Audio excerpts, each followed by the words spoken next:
Apa sih yang kita inginkan untuk masa depan desa? Warga desa yang sehat, pendidikan yang berkualitas, pendapatan yang meningkat dan merata, lingkungan desa yang tetap lestari, desa aman, nyaman, dan damai berkeadilan.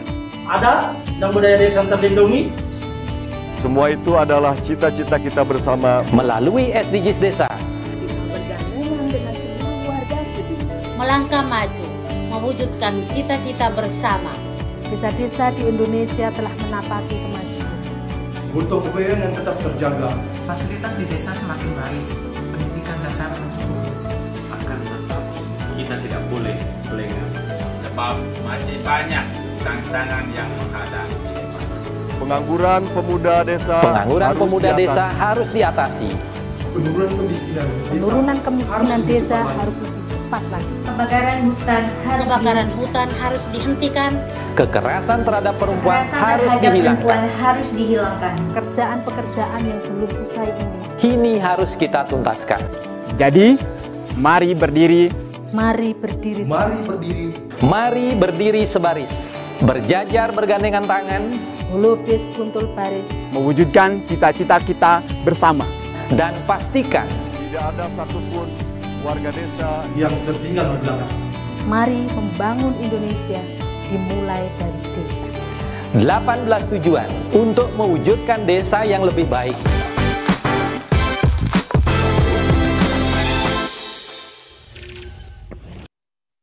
Salam bahagia kerabat desa Indonesia, mari berdiri sebaris, lupus kentul baris, salam SDGs Desa. Pagi ini kita akan mendengar cerita sukses dari tenaga ahli tentang bagaimana berproses untuk kemudian menjadikan beras warga ini menjadi beras untuk ASN di Manokwari. Mas Sumarno. Seperti biasa sebelum kita mulai, kita akan mendengar dulu update dari Kapus Datin kita, Gus Ivanovic Agusta. Gimana Gus? Sehat-sehat? Ya. Ini lagi isolasi mandiri di kamar ini. Maaf kalau. Siap. Isolasi mandiri itu masih bisa online, tenang aja. Oke. Oke Gus, mungkin ada update sebelum kita sampai ke Mas Marno. Ini saya juga sedang coba minta untuk Yasmin bantu nanti presentasinya. Silakan. Iya, sampai kemarin ada 13 itu staf Pusdatin yang positif, ditambah dia jadi 14 ini. Tapi sudah ada bantuan dari Biro Perencanaan untuk memperbaiki user-user yang belum masuk. Jadi apapun yang terjadi kan harus tetap jalan. Kalau kita lihat hari ini itu memang masih sedikit yang bisa menginput data. Nah, karena itu yang Gus Menteri menyampaikan supaya segera dibereskan minggu ini. Makanya putus-putus Gus. Ya. Ada gambarnya Gus? Ada, keluar. Ya, sip. Jadi karena itu bantuan dari unit kerja lain dilakukan supaya tetap memenuhi target di bulan Juni ini, Gus Koco. Termasuk ada pertanyaan-pertanyaan kapan sertifikat disampaikan. Sudah kami diskusikan dengan Pak Yusra, karena Pak Yusra yang bagian untuk menyelesaikan hal itu. Ya. Kemudian untuk BUMDes, jadi minggu ini memang minggunya BUMDes. Ada 8 ribuan BUMDes yang mendaftar, yang terverifikasi nama 5.800. 200 sudah mendaftar badan hukum, artinya sudah musdes dan menyiapkan dokumen. Yang siap ada 8. Jadi ini yang kemarin disampaikan oleh Pak Nugroho, Pak Hoho, peran penting dari tenaga pendamping profesional ya, supaya tidak salah-salah administrasi.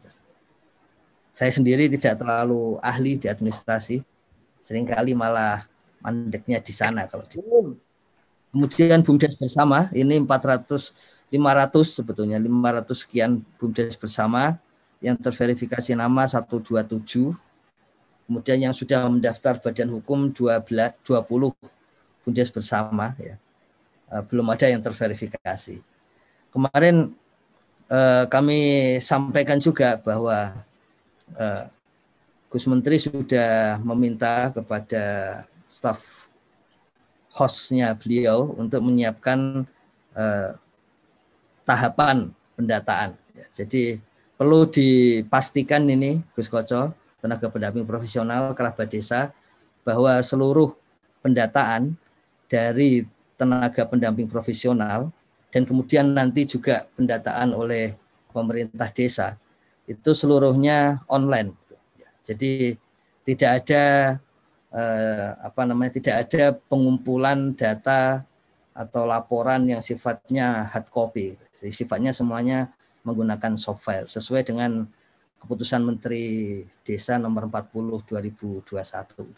Jadi itulah sebabnya tidak ada lagi operator di kabupaten, di provinsi, karena semuanya sudah berbasis soft file dan dimulai dari PLD dan PD gitu. Jadi tidak ada alasan untuk seperti itu gitu.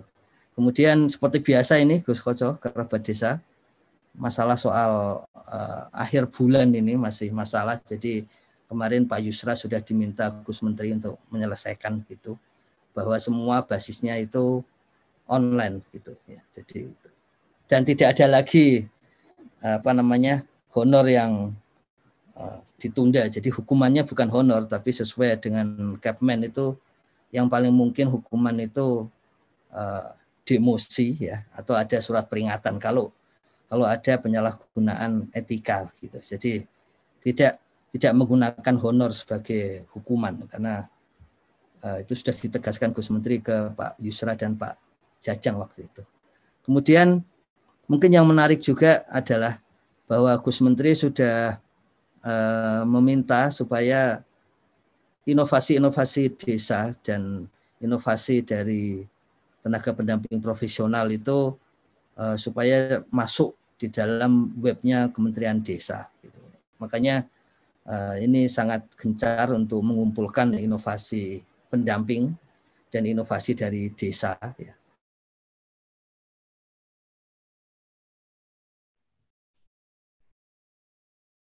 Halo.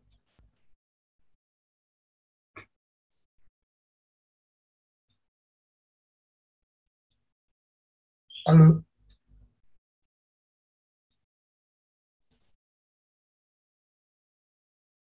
Halo Gus.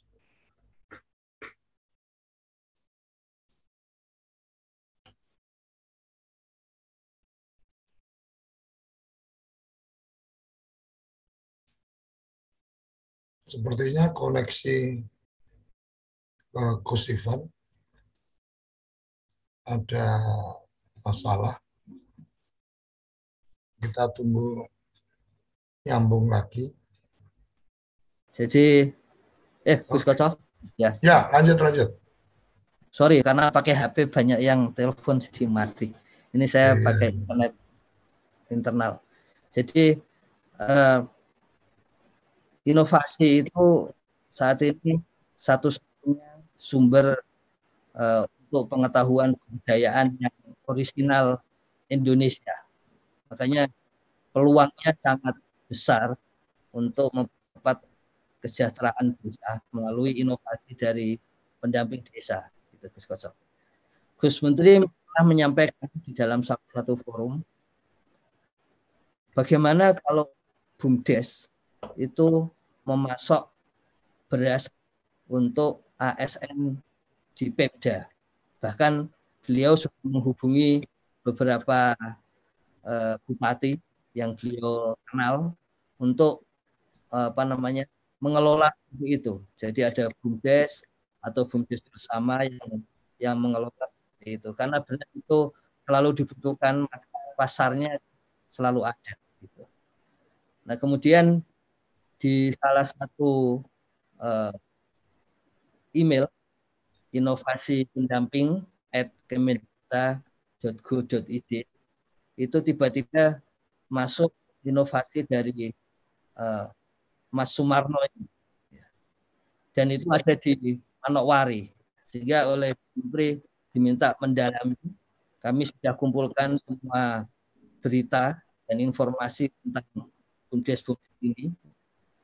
Setelah itu kemudian kami kemarin ajak Mas Sumarno untuk berbagi prosesnya, apa kesulitan awalnya, bagaimana bisa mengatasi sampai kemudian sekarang diakui tidak hanya di level kabupaten Manokwari tapi sampai ke level nasional.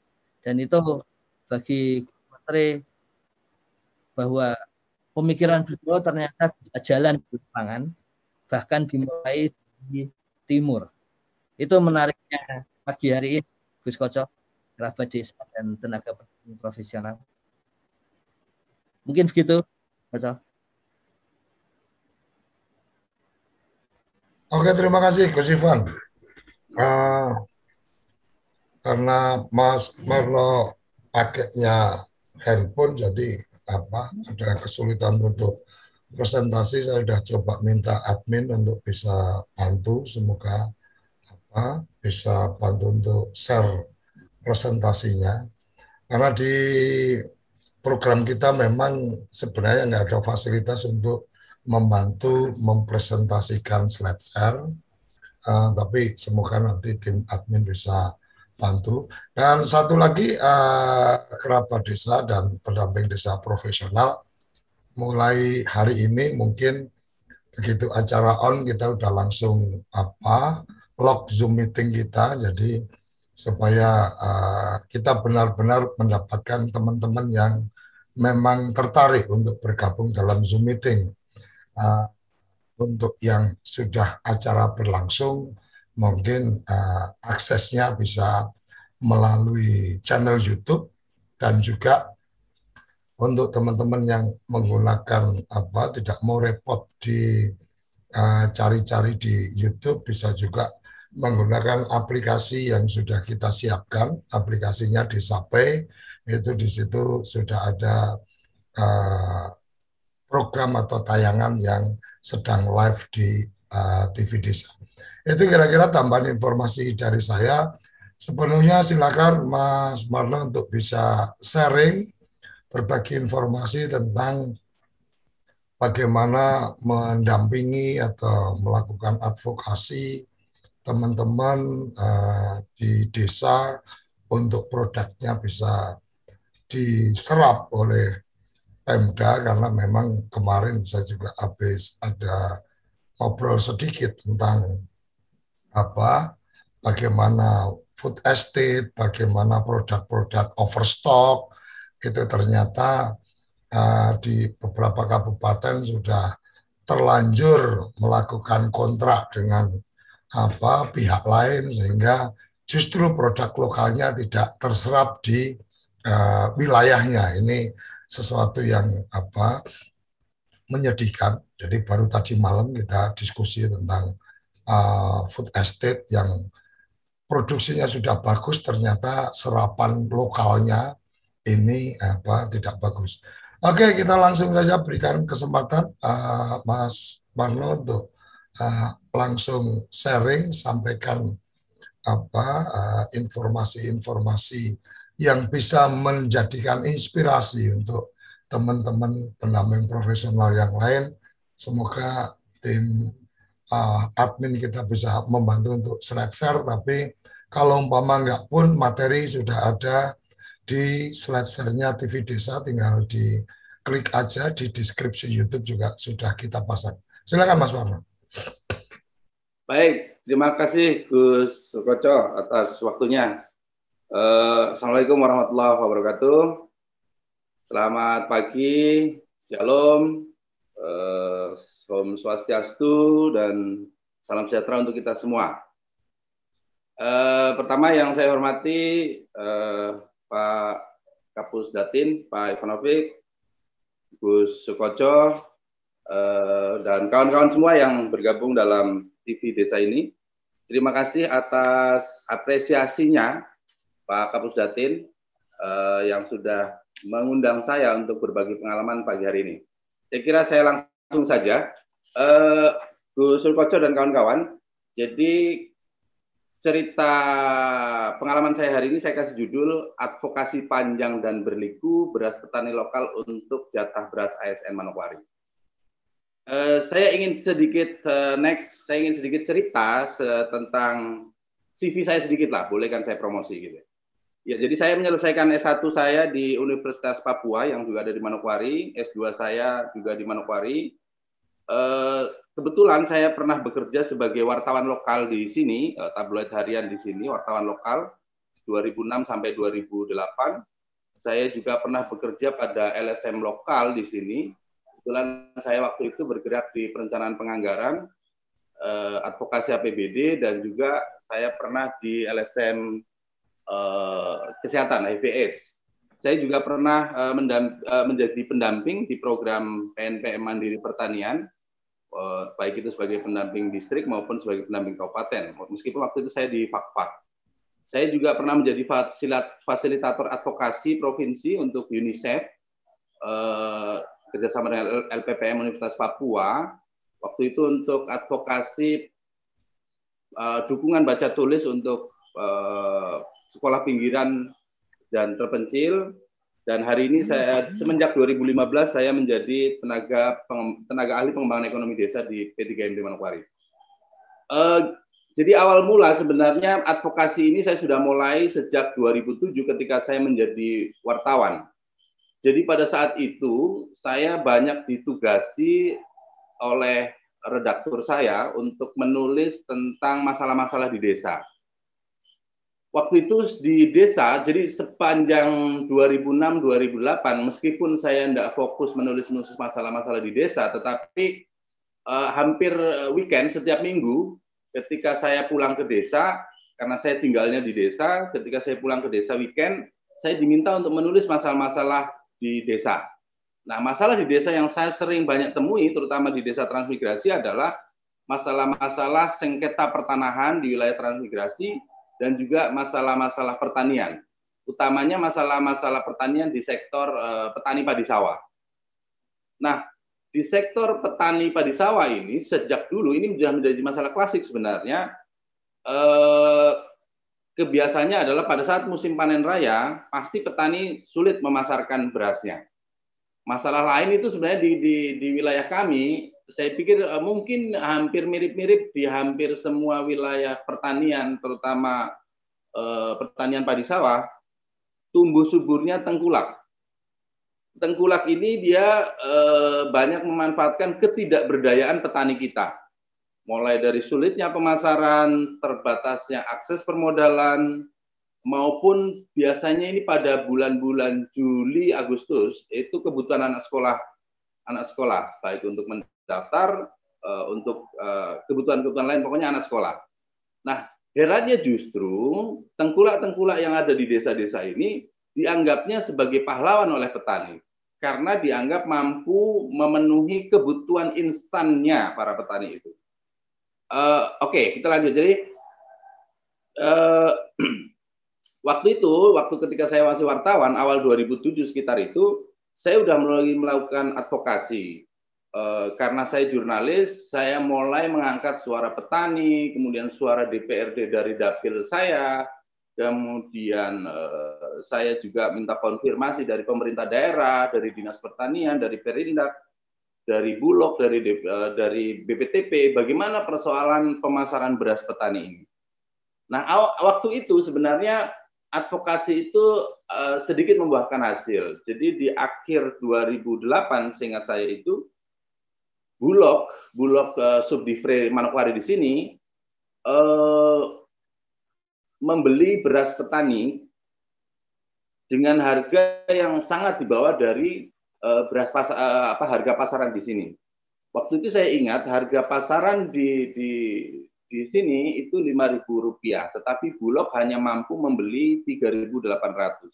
Itu karena memang Bulog sebagai BUMN kan diatur secara nasional, punya harga eceran tertinggi nasional, baik itu harga gabah kering maupun pembelian beras secara nasional. Nah, ini tidak panjang program ini karena harganya tidak masuk. Nah, pada tahun 2015 awal-awal saya bertugas sebagai tenaga ahli pengembangan ekonomi desa di P3MD, itu kan ada musim pilkada. Nah, kebetulan waktu itu salah satu pasangan calon menjadikan isu pemasaran beras atau isu pertanian secara umum itu menjadi isu kampanyenya. Dan itu menjadi isu yang seksi di kawasan transmigrasi. Dan alhamdulillah sang pasangan calon itu menang dalam pilkada. Nah, akhirnya ketika menjalani masa jabatannya, kelihatannya lupa nih pemerintah, terutama sang bupati yang menjanjikan masalah-masalah pertanian itu. Nah, akhirnya saya coba komporin, saya wacanakan ke masyarakat, terutama ke petani, bahwa Bapak, halo, ini bahwa tidak ingatkah bahwa bupati ini menjanjikan masalah pertanian yang bahwa Bapak keluhkan, apa itu pemasaran beras atau permasalahan pertanian itu pernah dijanjikan oleh bupati. Terutama dulu pernah menjanjikan itu bahwa beras petani akan dibeli oleh Pemda untuk jatah ASN. Nah, itu terus saya wacanakan. Kemudian akhirnya petani menjadi ribut. Nah, tapi saya senang, saya nonton dari jauh. Alhamdulillah, jadi wacana itu saya hangatkan terus. Nah, akhirnya petani ini makin berani untuk beraudien, mendatangi, menemui bupati, menagih janjinya. Nah, singkat cerita, sebenarnya hampir lupa bupati waktu itu atas janji kampanye itu. Nah, akhirnya di awal 2020, tepatnya sekitar bulan Februari, bupati mulai sibuk karena ini udah menjelang masa kampanye atau pilkada berikutnya, pilkada untuk periode keduanya. Nah, akhirnya awal 2020 itu bupati memerintahkan OPD teknis, yaitu Dinas Pertanian, Dinas Pemberdayaan, Bulog, Kepala Bagian Perekonomian Daerah, Kabak Hukum, Asisten 1, Kepala Dinas Perindakop untuk melakukan rapat koordinasi terkait masalah ini.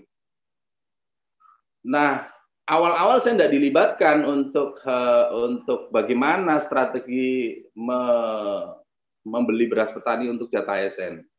Tapi ketika mungkin rapat kedua kelihatannya, saya diundang. Jadi kepala dinas pemberdayaan diundang saya.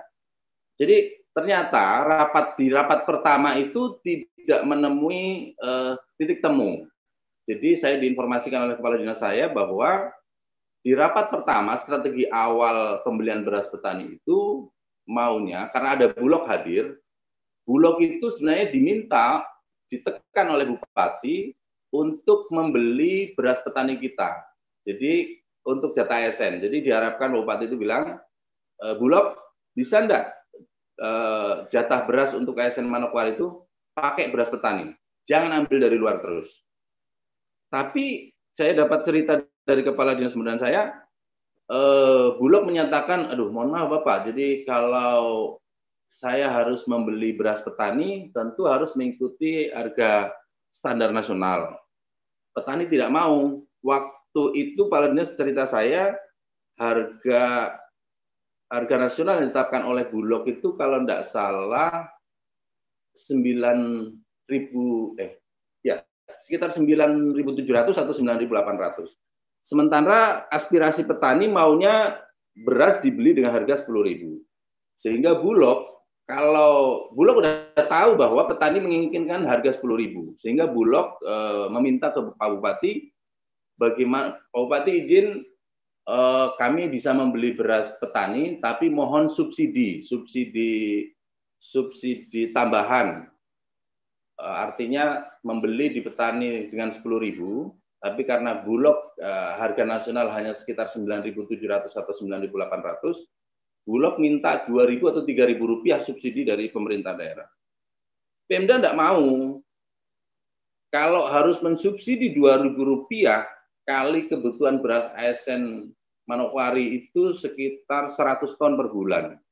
Itu hampir 2 miliar per bulan. Tentu Bupati rasa berat, dan selain itu juga dari sisi keuangan menurut Pak Asisten 1 tidak bisa karena ada double anggaran dan juga lucu bahwa pemerintah daerah mensubsidi pegawai. Tidak mungkin. Ini rapat koordinasi yang ada di layar ini, rapat koordinasi yang kedua. Rapat koordinasi kedua, saya diundang, saya diminta untuk memaparkan bagaimana strategi saya. Nah, ketika Bulog sudah menolak dan keberatan, Kepala Dinas minta saya untuk memaparkan strategi saya. Singkat cerita, saya paparkan bagaimana strateginya, karena sebenarnya persoalan ini kan persoalan lama yang saya sudah geluti semenjak saya menjadi wartawan. Saya ceritakan strateginya, persoalan-persoalan di lapangan. Singkat cerita, disetujui apa yang saya maksud, strategi yang saya maksud. Tapi waktu itu juga nggak sekonyong-konyong disetujui, karena yang utama sebenarnya Dinas Pertanian sudah melakukan telaah panjang, sudah lama melakukan telaah terkait rencana program ini. Yang dikhawatirkan oleh Dinas Pertanian adalah kontinuitas stok, kepastian stok. Memang menurut data Dinas Pertanian sebenarnya kapasitas produksi beras kita per tahun itu sebenarnya sekitar 10.000 ton. Intinya bahwa sebenarnya cukup kalau semua produksi beras yang ada di petani kita itu untuk jatah ASN. Tapi kan tidak mungkin di lapangan semua diserap untuk memenuhi jatah ASN. Sehingga waktu itu Dinas Pertanian juga ragu. Nah, akhirnya saya diberikan waktu 2 minggu untuk memastikan persoalan-persoalan yang dikhawatirkan di dalam rapat, terutama oleh Dinas Pertanian terkait kontinuitas stok. Nah, begitu selesai rapat, saya kontak semua teman-teman di desa-desa. Saya akan rapat maraton. Malam ini saya di desa ini, besok saya di desa sana, besok di sana ya. Akhirnya teman-teman yang di desa, baik pengurus BUMDes maupun kawan-kawan yang ada di desa, Babinsanya, kelompok tani, Gapoktan, saya kontak semua. Tolong kumpulkan petani, tolong kumpulkan pengepul, saya mau rapat. Jadi waktu itu 2 minggu saya manfaatkan maksimal. Jadi siang malam saya konsolidasi dengan para stakeholder kunci ini yang saya anggap stakeholder kunci karena mereka lah yang akan menjalankan program ini. Nah, 2 minggu saya jajaki, semua petani, semua stakeholder di tingkat desa sangat merespon positif program ini. Karena program ini sudah diwacanakan lama dan tunggu sangat lama. Akhirnya memang saya juga sudah menangkap sebenarnya soal kontinuitas stok. Karena di kami setahun itu musim tanam hanya 2 kali, hanya bisa panen 2 kali, belum bisa 3 kali. Dan kapasitas produksi di kita memang masih rendah sebenarnya. Jadi menurut data itu kapasitas produksi kita per hektar itu masih di angka 3,5 sampai 4 ton. Beras ya, beras. Sehingga memang ada kekhawatiran soal itu. Tapi singkat cerita, saya waktu itu prinsipnya bahwa kawan-kawan semua, kawan-kawan BUMDes, hampir semua orang pesimis bahwa program ini akan jalan. Tapi saya bilang, jalan dulu. Ini tantangan dari Pemda. Pemda sudah memberikan goodwill, memberikan niat baik untuk program ini bisa jalan. Ayo kita ambil saja dulu. Soal kepastian stok, itu pasti nanti kita ada jalannya. Yang penting sekarang kita ambil peluangnya dulu. Oke, nah ceritanya, jadi saya melakukan konsolidasi bukan hanya di tingkat petani, tapi saya mencari data di, jadi soal beras ini kan pengelolaannya ada di Badan Pengelola Keuangan dan Aset Daerah. Istilahnya di keuangan lah. Jadi mekanisme beras ASN kan, jadi di Badan Keuangan daerah, entah itu apa namanya di daerah, itu kan gaji pegawai itu dipotong untuk jatah beras. Kalau di kami, di kita, gaji pegawai negeri itu dipotong Rp10.973 per kilo. Rp10.973 per kilo dipotong oleh keuangan langsung. Jadi kalau kan seperti biasa lah ASN itu kalau dia keluarga hanya 2 orang kan per jiwa itu 10 kilo. Jadi kalau dia punya anak 2 berarti 40 kilo. Nah, saya cari data itu di keuangan terkait sistem DO-nya, delivery order-nya, terkait sistem pembayarannya, sudah saya dapatkan semua. Jadi kemudian saya kompilasi, kemudian saya konsolidasi. Setelah data-data saya kumpulkan semua, saya konsolidasi dengan teman-teman 3 BUMDes yang menjadi calon mitra ini. Saya sampaikan potensi-potensi masalahnya ke kawan-kawan. Akhirnya teman-teman juga terbakar oleh tantangan saya. Saya kan bilang, kita ambil dulu peluangnya. Soal masalah-masalah di tengah jalan, saya yakin pasti ada solusinya. Kita jalan dulu. Nah, singkat cerita, akhirnya, jadi koordinasi itu jangan lupa juga dikoordinasikan dengan bagian hukum. Di bagian hukum kita bicara soal bagaimana draft MOU, potensi-potensi hukumnya. Ya, jadi singkat cerita, sudah kami godok selesai. Nah, akhirnya di MOU sudah kita siapkan, draft MOU-nya. Nah, sekitar 27 Februari 2020 lah. Jadi waktu itu bersamaan dengan peresmian salah satu unit usaha BUMDes juga, peresmian pabrik pengolahan singkong. Jadi ditandatanganilah MOU itu. Jadi sebenarnya waktu itu kami sempat mengundang Gus Menteri sebenarnya. Cuma ya karena saya juga belum pengalaman dalam melakukan koordinasi dan mengundang pejabat tingkat nasional, sehingga waktu itu agak kesulitan. Meskipun sebenarnya waktu itu Pak Direktur Puet, Pak Nugroho sebenarnya waktu itu ingin berkenan hadir, tapi gagal juga karena waktu saya ingat Pak Nugroho waktu itu ada ikut diklat tim apa gitu. Meskipun akhirnya waktu itu Gus Menteri mengutus Kepala Balitmas, Balai Pelatihan Masyarakat Jayapura untuk mewakili beliau menyaksikan penandatanganan MOU dan meresmikan pabrik singkong unit usaha BUMDes. Slide lanjut, Pak. Saya ingin memperlihatkan MOU kami. Ini MOU Pemda Manokwari dengan 3 BUMDes. Yang sebelah kiri itu MOU tahun 2020, ini 2021, yang sebelah kanan 2021. Jadi MOU kami dibuat setiap tahun, Januari sampai Desember. Jadi kemarin pengalaman saya, sebelum jatuh tempo berakhirnya MOU, sekitar bulan November, saya sudah mulai advokasi. Ini harus saya pastikan MOU ini harus berlanjut. Tidak boleh putus di tengah jalan.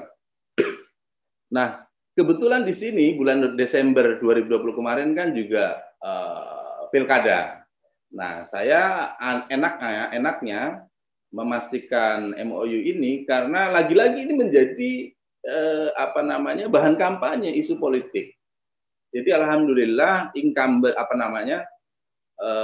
bupati terpilih kemarin juga menggunakan isu beras ASN ini menjadi isu kampanye.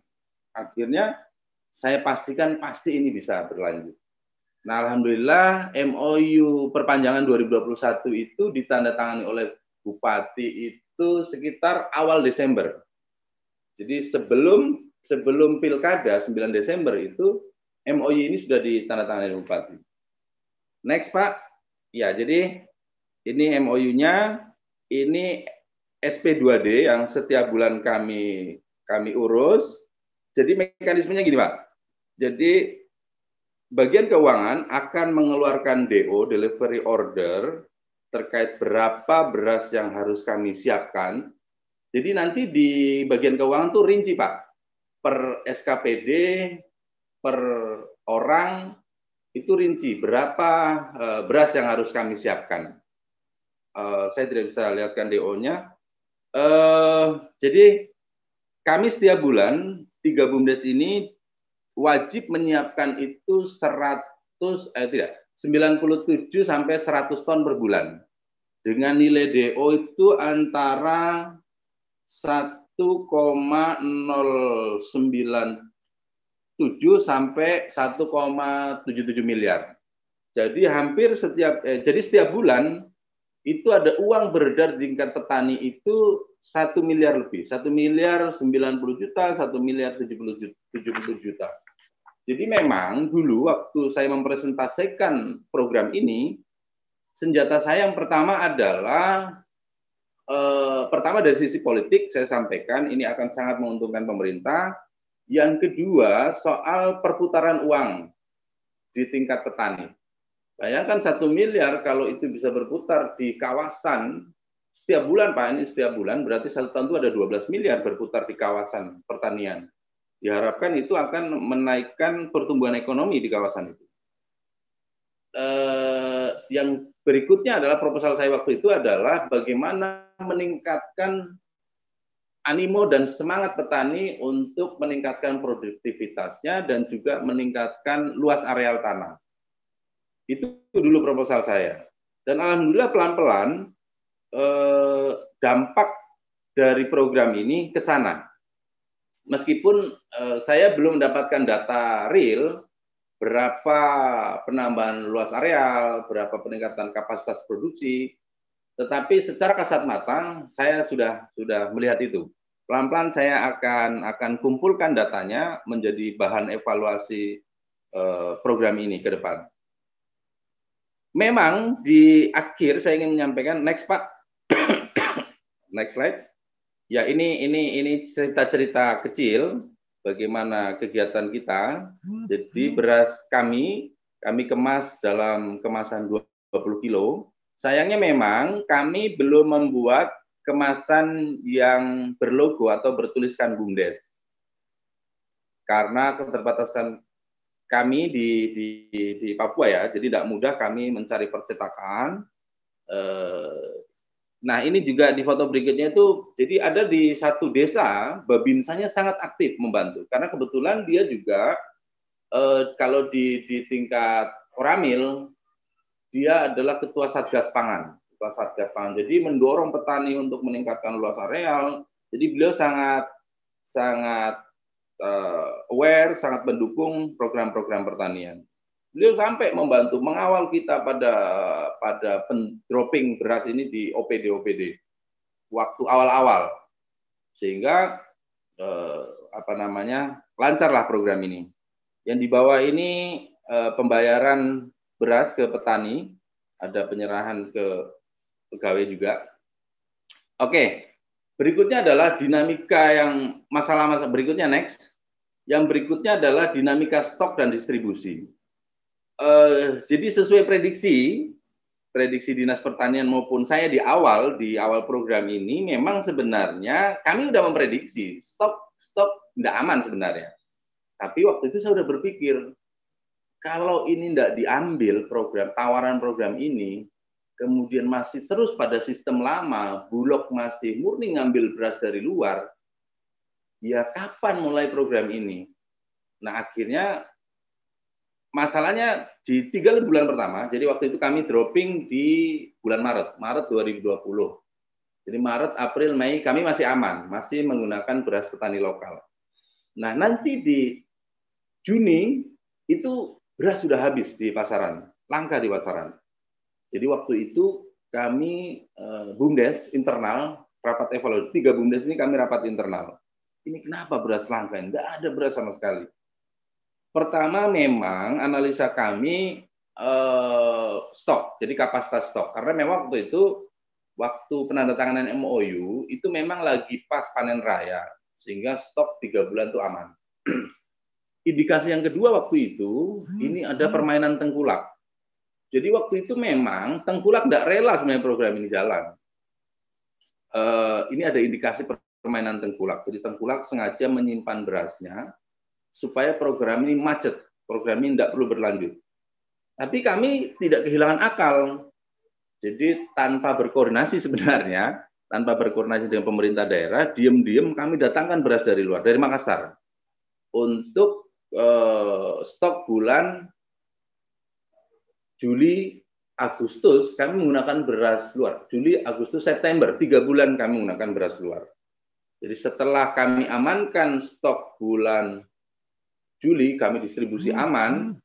Yang pertama kami pertimbangkan adalah kepastian MOU ini berjalan. Nah, akhirnya setelah kami dropping beras yang dari luar untuk jatah pegawai itu, barulah kami rapat koordinasi, evaluasi judulnya. Kami undang asisten 1, samalah dengan di rapat koordinasi awal, stakeholder kabupaten, kami undang. Waktu itu rapatnya saya buat berbeda. Saya bilang, teman-teman, kita rapatnya kalau bisa di tengah sawah, saya bilang, supaya masalah-masalah ini dekat dengan kita rapatnya dekat dengan masalah. Jangan kita rapat di ruangan, kita rapat di sawah. Ya, waktu itu kita rapat di Saung Tani. Saya undang asisten 1, kepala dinas pertanian, kepala dinas perindak, kabak hukum, bagian keuangan kami undang. Kami sampaikan masalah-masalah kami. Bahwa fakta lapangan bahwa stok beras habis. Jadi mohon maaf Pak, kami sudah mengambil langkah mengambil beras dari luar untuk memastikan kontrak ini aman. Meskipun sebelumnya memang saya sudah mempelajari di kontrak itu bahwa tidak ada disebut beras petani lokal Manokwari, tidak ada. Hanya dibilang beras petani. Jadi tugas kami waktu itu adalah membeli beras petani. Tidak ada kata-kata beras petani lokal Manokwari.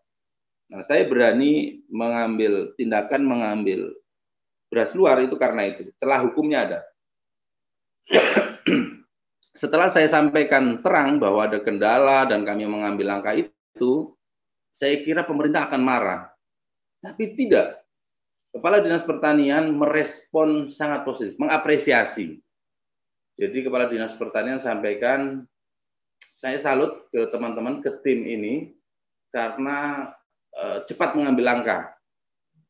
Jadi dugaan kami terkait permainan tengkulak itu dibenarkan sama Kepala Dinas Pertanian.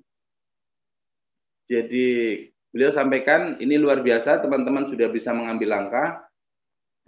Dulu Gapoktan sudah menjalankan ini, tapi kendalanya ini, kehabisan stok. Tapi teman-teman sudah bisa mengambil langkah, jadi teman-teman lanjutkan.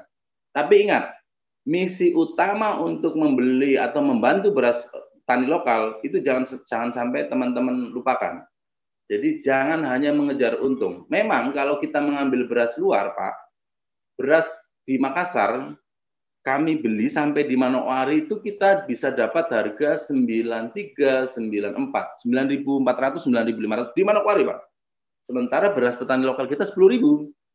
Jadi sebenarnya kalau hanya mau cari untung, kami bisa membeli beras dari luar. Tapi saya selalu ingatkan teman-teman BUMDes, ingat misi kita. Ingat program ini, latar belakang program ini lahir. Teman-teman jangan mengkhianati petani ya, saya ingatkan. Ya, jadi gitu, alhamdulillah sampai hari ini masih jalan program ini. Jadi hampir setiap bulan tadi tuh kami cairkan dana 1 miliar 77 juta, 1 miliar 90 juta lah. Tergantung karena naik turunnya DO atau delivery order oleh bagian keuangan itu kan tergantung jumlah pegawai. Biasanya kan pegawai itu kan ada pensiun, ada penambahan pegawai, itu naik turun.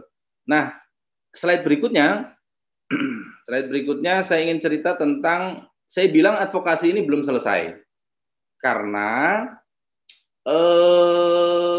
setelah saya pelajari program ini, sebenarnya ada anggaran. Jadi ada peraturan Menteri Keuangan nomor 181/PMK.02/2017 tentang tata cara penyediaan, pencairan dan pertanggungjawaban ongkos angkut beras PNS Distrik Pedalaman di Provinsi Papua dan Papua Barat.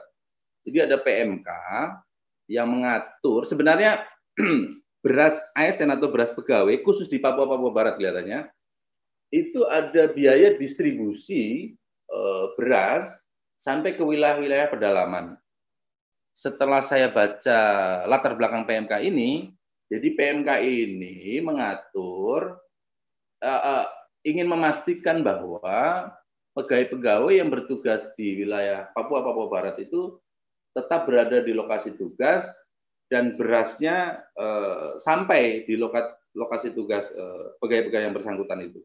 Karena kalau selama ini kan beras itu diambil di gudang di kota, di ibu kota kabupaten, sehingga banyak pegawai yang tidak kembali maksimal melaksanakan tugas.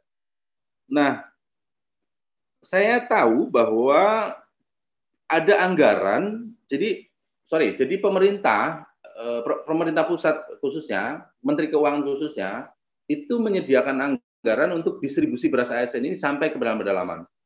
Lumayan nilainya, itu antara 10 miliar lebih lah untuk Papua Barat ya. Untuk Manokwari itu sekitar 1 miliar lebih. Itu khusus untuk distribusi. Nah, sayangnya di PMK itu mengatur bahwa penyedia beras ASN itu kelembagaan disebutkan di situ BUMN maupun PT. Tidak ada menyebutkan BUMDes atau kelembagaan lain selain BUMDes BUMD dan PT.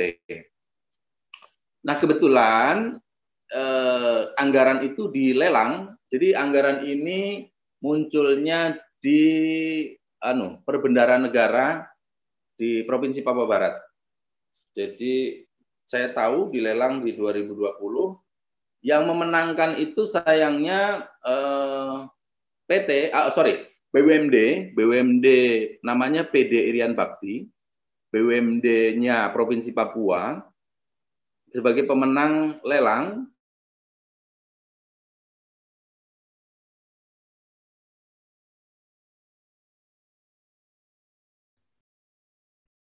BUMD milik Provinsi Papua. Saya tahu pemenangnya itu. Nah, waktu itu setelah saya tahu, saya ajak kepala dinas saya nih. Saya ajak kepala dinas saya ke kantor Perbendaharaan Negara, menemui kepala kantornya, sama PPK-nya. PPK-nya itu waktu itu Dinas Perdagangan. Jadi, saya lupa anggaran itu dititipkan di Dinas Perdagangan atau di Perbendaharaan Negara. Kalau nggak salah di Perbendaharaan Negara. Cuma PPK-nya orang Perindak Provinsi. Saya ajak kepala dinas saya untuk melakukan lobby, kalau boleh biar pemenang tendernya itu distribusi ya, pemenang tendernya BUMD dalam hal ini PD Irian Bakti. Tapi kan untuk mencairkan dana distribusi beras ke wilayah pedalaman itu kan butuh apa istilahnya SPM kalau nggak salah yang BUMDes punya, karena BUMDes yang memenangkan ataupun yang ditunjuk oleh Pemda Manokwari untuk menyiapkan dan mendistribusikan beras ASN di Manokwari. Jadi untuk mencairkan dana distribusi yang disiapkan oleh APBN itu harus ada bukti SPM atau SP2D ya, pokoknya bukti distribusi lah waktu itu. Nah itu tidak bisa diperoleh PD Irian Bakti karena atau BUMD yang memenangkan tender dana distribusi, karena kami faktanya yang menyediakan. Akhirnya kami melakukan lobby nih ke Dirjen Perbendaharaan Negara, ke pemenang tender. Coba next foto berikut, slide berikut. Ini, jadi ini saya lobby, saya bawa kepala dinas saya yang baju putih ini, dengan saya bawa ke kepala Dirjen Perbendaharaan Negara, yang sebelah ini manajer kalau nggak salah, manajer BUMD PD Irian Bakti, saya lobby, bagaimana lah kita atur sudah, Bapak yang memenangkan tender, tapi kami yang melaksanakan tugas, 50-50 lah. Bapak tidak usah melaksanakan tugas, kami akan berikan data-datanya, kami akan distribusi, tapi kami bagi dua lah. Waktu itu nilainya cukup lumayan, hampir 1 miliar lebih. Tapi sayangnya, kita menemui jalan buntu. Tidak bisa deal kami. Jadi sampai hari ini, biaya distribusi, jadi harga Rp10.973 itu sudah harga pembelian dan harga distribusi. Jadi kami membeli beras di petani Rp10.000, Rp973-nya itu untuk distribusi sampai ke OPD. Jadi OPD yang dimaksud Pak Suko dan kawan-kawan ini bukan hanya OPD yang di tingkat kabupaten loh ya. OPD yang ada di tingkat kecamatan, misalnya sekolah SD, SMP, puskesmas, itu kami dropping semuanya. Dan itu yang agak menyulitkan sebenarnya. Makanya next berikutnya, makanya saya minta bantuan Kapus Datin atau siapa saja. Jadi saya bulan apa nih? Bulan Februari lalu, di awal tahun lalu, saya advokasi Pak Bupati untuk membuat surat revisi PMK terkait yang tadi Pak, revisi PMK terkait ongkos angkut beras. Jadi ada potensi sebenarnya, potensi anggaran, potensi dana yang kami kesulitan dalam hal distribusi, bukan kesulitan sebenarnya. Ya kalau ada anggaran ini, keuntungan BUMDes akan lebih besar gitu loh. Jadi kita usulkan untuk dilakukan revisi PMK ini untuk mengakomodir kelembagaan BUMDes. Surat itu saya tembuskan ke anggota DPD RI di kami tembuskan ke gubernur. Saya sebenarnya sudah menggunakan beberapa jaringan saya untuk membantu memastikan surat saya sampai ke Menteri Keuangan ataupun ke Kementerian Keuangan untuk melakukan revisi PMK ini. Tapi sampai ini sayangnya belum ada respon. Jadi kalau PMK ini bisa direvisi, itu tadi ada potensi anggaran yang bisa BUMDes peroleh gitu, terutama di dalam hal distribusi. Saya kira itu pengalaman saya. Mohon maaf kalau tidak runut, tetapi inilah upaya yang saya lakukan.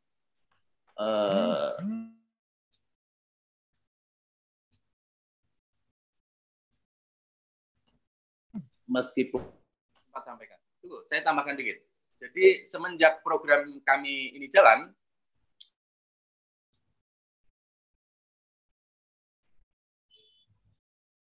halo.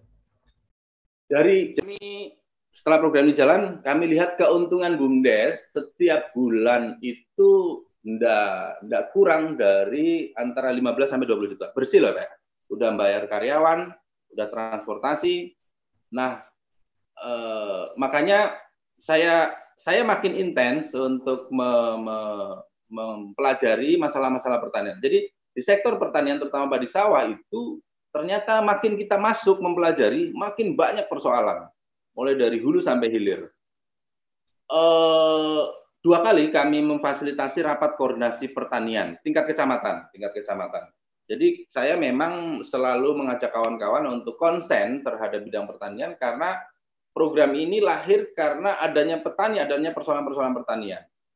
Rapat koordinasi pertanian pertama waktu itu saya advokasi. Jadi di sektor hulu masalah pertanian kita itu di soal input, baik itu penyediaan bibit, sarana produksi maupun pada saat proses produksi. Saya waktu itu advokasi soal penyediaan BBM solar non subsidi untuk petani. Jadi kalau di surat keputusan atau SKK Migas itu sebenarnya ada alokasi BBM subsidi yang diperuntukkan untuk sektor-sektor khusus, misalnya sektor pertanian, sektor perikanan, yang ketentuannya harus mendapat rekomendasi dari OPD teknis. Rapat koordinasi pertanian pertama yang dilakukan oleh BUMDes itu goal, sukses. Jadi kelompok tani Gapoktan hari ini yang ingin mendapatkan solar subsidi itu boleh mengambil di APMS yang ditunjuk oleh Dinas Pertanian. Jadi sampai sekarang masih jalan itu program itu.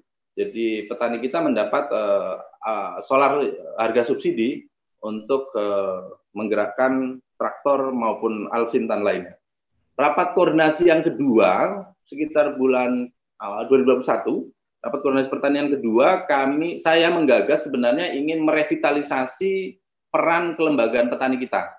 Jadi ada kelemahan di sektor pertanian itu, kelembagaan petani kita tidak jalan, baik itu kelompok tani maupun Gapoktan. Sehingga fungsi pembinaan petani itu tidak jalan. Waktu itu saya lakukan, saya kira itu rapat koordinasi pertanian kami lakukan 2 kali. Kemudian kami juga sempat menyisihkan sebagian keuntungan dari usaha ini untuk saya ajak kawan-kawan ke panti asuhan, menyumbang ke panti asuhan. Saya kira saya kebetulan Pak Sulkoco dan kawan-kawan, saya diberikan sumber daya tim yang luar biasa. Jadi satu direktur BUMDes saya itu S2, lulusan Kairo, Mesir. Kemudian ada juga satu sekretaris BUMDes saya dari 3 ini ya. Saya sekretarisnya ada masyarakat, mohon maaf kawan-kawan dari masyarakat Makassar, suku Makassar, yang memang punya jiwa saudagar, jiwa bisnis tinggi. Tapi saya tetap harus mengimbangi ini untuk tidak keluar dari misi pemberdayaan. Intinya kami punya tim yang luar biasa lah. Saya kira itu dulu Pak Sulkoco. Nanti mungkin kawan-kawan ingin menambahkan, waktu saya kembalikan Pak Sulkoco. Mohon maaf kalau tidak runut. Silakan Pak. Oke, terima kasih. Karena waktu kita juga terbatas sampai jam 7. Ada beberapa poin yang saya catat adalah bagaimana menemukan potensi masalah dan tantangan, kemudian bagaimana melakukan mapping dari potensi-potensi yang ada, kemudian bagaimana melakukan penggalangan, pengaturan regulasi, dan yang terakhir itu adalah bagaimana konsistensi. Nah, ini memang menjadi hal yang penting, karena kadang-kadang di awal kita semangatnya luar biasa untuk melakukan pendampingan dan seterusnya, tapi konsistensinya kemudian terganggu dengan oh ini ada untung, kita lebih enak main yang seperti ini aja dan seterusnya. Itu catatan dari apa yang disampaikan. Kemudian sebenarnya ada beberapa pertanyaan, tapi waktu kita sangat terbatas.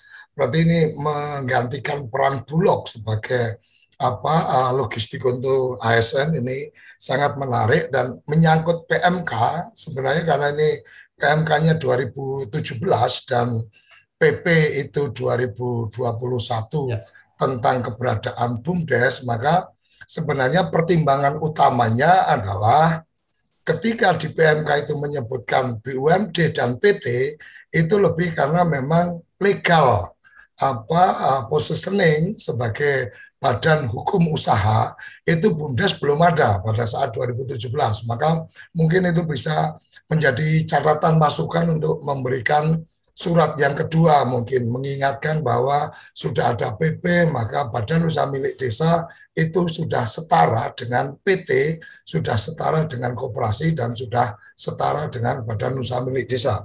Mungkin itu saran masukan dari saya. Yang kedua tadi menyangkut bagaimana pemberdayaan terhadap terhadap kelembagaan petani. Ini sebenarnya ada amanat undang-undang P3 tentang penguatan dan pemberdayaan petani, di mana salah satunya di situ ada istilah badan usaha milik petani. Nah, bagaimana melakukan kolaborasi badan usaha milik desa, badan usaha milik petani, ini menjadi satu sinergi usaha, ini mungkin menjadi satu catatan tambahan ini untuk Mas Marno ya. Nama saya Suryo Koco, Mas Marno, bukan Sukoco. Jadi Mas Marno ini mungkin menjadi catatan yang menarik ini, bagaimana mengkolaborasikan badan usaha milik petani sebagai badan usaha milik rakyat sama dengan koperasi, dengan badan usaha milik desa yang itu adalah badan usaha milik pemerintah. Mungkin itu catatan-catatan yang bisa saya tarik benang merahnya. Semoga tidak terlalu jauh dari apa yang disampaikan karena waktu kita terbatas, dan terima kasih sekali Mas Marno sudah berbagi inspirasi, berbagi inovasi, dan saya yakin hal yang seperti ini juga bisa dilakukan di daerah-daerah lumbung-lumbung pangan, karena kadang sedih juga kita ketika lumbung pangan tetapi kemudian ASN itu mengkonsumsinya itu bukan dari produk dari petani itu sendiri. Ini sesuatu yang luar biasa, dan karena waktu kita sudah di penghujung, mungkin tidak ada kita berikan kesempatan langsung kepada Kapus Datin kita untuk memberikan closing statement. Silakan Pak Kapus. Gus Ivan. Terima kasih Gus Koco. Paksa pakai ini dulu. Jadi, terima kasih Mas Sumarno. Jadi kita mendapat lebih banyak ini daripada berita-berita yang sudah kami baca itu ya. Dan saya kira ada dua hal Gus Koco yang tadi disampaikan Mas Sumarno, bahwa kita tidak mulai dari nol, tenaga pendamping profesional tidak mulai dari nol, tapi sudah memiliki jaringannya, sudah memiliki kapasitasnya, sudah memiliki pengalamannya. Itu yang kemudian bisa digunakan untuk mempercepat atau menyukseskan program-program yang di sini sebetulnya programnya pendamping ini sebetulnya kan. Jadi tidak mulai dari nol itu penting karena kita sudah dewasa ini pendidikan orang. Yang kedua tadi soal PR mengenai surat ke Menteri Keuangan ya. Nanti sebentar lagi kami kirimkan WA-nya ke Gus Menteri agar beliau ikut menindaklanjuti gitu. Karena benar yang disampaikan oleh Koco, saat ini posisi BUMDes sudah sama dengan BUMD dan PT dan BUMN. Jadi ada celah, kalau istilahnya Mas Marno tadi, ada celah hukum untuk bisa mengubah PMK tersebut. Begitu Gus Koco, Mas Marno, terima kasih Bapak Desa, tenaga pendamping profesional. Oke, terima kasih Mas Marno, mohon maaf karena memang keterbatasan waktu. Tapi satu hal yang mungkin bisa saya tambahkan dari agenda kemarin di Akademi TV Desa, Coach Yudi menyampaikan bahwa pelajaran yang paling mudah dan murah itu adalah belajar dari pengalaman orang lain. Jadi kita tidak harus memulainya dari nol. Mas Marno sudah berbagi cerita tentang bagaimana proses perjalanannya dan seterusnya, maka teman-teman pendamping desa profesional yang lain, teman-teman kerabat desa yang lain tidak perlu lagi memulai dari nol seperti Mas Marno, tapi bisa langsung memulai bahwa di sana sudah bisa seperti ini, maka kemudian bagaimana di sini kita bisa menduplikasi.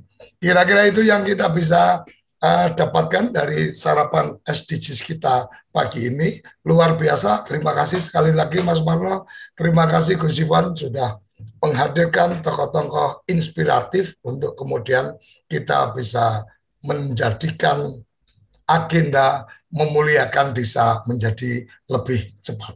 Salam bahagia kerabat desa Indonesia, salam berdiri sebaris, ulubis, kontrol baris, salam SDGs desa, salam desaisme. Terima kasih. Apa sih yang kita inginkan untuk masa depan desa? Warga desa yang sehat, pendidikan yang berkualitas, pendapatan yang meningkat dan merata, lingkungan desa yang tetap lestari, desa aman, nyaman, dan damai berkeadilan. Adat dan budaya desa terlindungi. Semua itu adalah cita-cita kita bersama melalui SDGs desa. Kita bergandengan dengan seluruh warga sedunia. Melangkah maju, mewujudkan cita-cita bersama. Desa-desa di Indonesia telah menapaki kemajuan. Gotong royong yang tetap terjaga. Fasilitas di desa semakin baik, pendidikan dasar mencukupi. Akan tetap kita tidak boleh lengah, sebab masih banyak tantangan yang menghadapi. pengangguran pemuda desa. Harus diatasi. Penurunan kemiskinan desa harus lebih cepat lagi. Kebakaran hutan harus dihentikan. Kekerasan terhadap perempuan harus dihilangkan. Pekerjaan-pekerjaan yang belum usai ini harus kita tuntaskan. Jadi, mari berdiri. Mari berdiri. Mari berdiri sebaris. Berjajar bergandengan tangan. Melukis kuntul baris. Mewujudkan cita-cita kita bersama. Dan pastikan tidak ada satupun warga desa yang tertinggal di belakang. Mari membangun Indonesia dimulai dari desa. 18 tujuan untuk mewujudkan desa yang lebih baik.